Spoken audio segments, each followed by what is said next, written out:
Hello everyone, this is Dr. Whiting, and today I want to talk about, actually began a series which we call Know Your Nutrients. There are over 100 nutrients that have been identified as essential for optimal health and well-being. And today I want to start our discussion with some of the vitamins. The ones I want to talk about today are what we call the fat-soluble vitamins.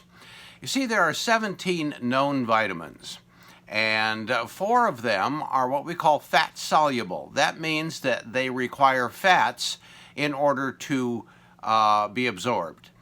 Because they are fat-soluble, they have a tendency to store in the body, in the liver, in the soft tissues, and so forth. The other vitamins are what we call water-soluble, and they are suspended in water. And as such, they cannot be stored in the body for any length of time whatsoever. And that's why those particular vitamins, along with several other nutrients, need to be replenished on a very regular basis. But we'll talk about the water-soluble ones later on. Today I want to focus on the 4 fat-soluble vitamins, and they are vitamins A, D, E, and K. And they are some of the most important nutrients that we can possibly ingest. Vitamin A. Vitamin A has so many functions within the human body. It is a natural antibiotic. It is a natural carrier of other nutrients. Vitamin A can prevent the infection and inflammation of what we call mucosal linings within the body. And mucosal tissue is where the interior of the body and the exterior of the body come in contact. So openings, eyes, ears, nose, throat, and so forth. And there's a specialized tissue in those areas called mucosal tissue or lining. And that's designed to help prevent and to trap infection before it can get deeper inside the internal environment of the body. In order for those tissues to fulfill that task, they need to have adequate amounts of vitamin A. One of my favorite stories about vitamin A is with a client that we had who suffered from ongoing allergies, allergic rhinitis due to environmental allergies, pollens, molds, and so forth. And because of that, she was constantly getting sinus infections. And we started her out on high doses of vitamin A from fish liver oil, and I'll talk about that more in a second.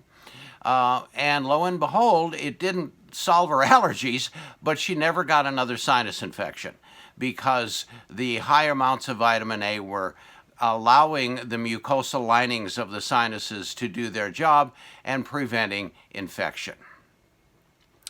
When it comes to fat-soluble vitamins, especially A, D, and E, it is very important that you consume those nutrients in what we call natural sources. They are available in many lesser costly supplement products in synthetic form, artificial form. Well, vitamin A got some negative press a couple of decades ago because 11 people were hospitalized from vitamin A toxicity because they took too much vitamin A. And yet, in every single case, these individuals were taking synthetic vitamin A, which the liver cannot process and cannot utilize. And so the levels got up so high that toxicity was a result. None of those people were taking natural vitamin A. Now, how do you know one from the other? Well, natural vitamin A will say so on the label. It'll say the source. Fish liver oil, for example. Beta-carotene, which is technically not vitamin A, but the body can convert beta-carotene to some extent into vitamin A. So technically that would be a natural source. The same with vitamin D. Vitamin D should be coming from fish liver oil extract and not any synthetic source. Vitamin D is another one of these nutrients that has recently received a little bit more attention because it is a natural immune booster. And it has been shown to be effective in helping to prevent or reduce the severity of a wide variety of viral and bacterial pathogens. And vitamin D in some parts of the world, some parts of the country, can be deficient on an epidemic proportion. Other than food, which is often deficient in vitamin D because we don't consume vitamin D containing foods very often, because that would be mostly seafood, and many people just don't consume that much seafood. The other source of vitamin D is the sunlight. When sun strikes your exposed skin, it forms vitamin D.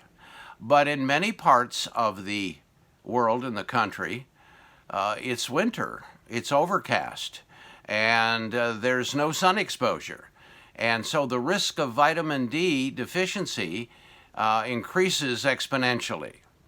This is why the food industry was mandated by the FDA to include vitamin D additives in milk, for example, especially for children who are often deficient in vitamin D. And as a child, if vitamin D deficiency is significant and prolonged, it can cause malformation of growing bones. Vitamin D is really should be part of a good immune support formula, and it should be utilized, again, in its natural form. We move along with vitamin E, another one that should be taken in natural form. And you can look on a label, and the label will say D-L-alpha tocopherol, or it will say D-alpha tocopherol. One is natural and one is synthetic.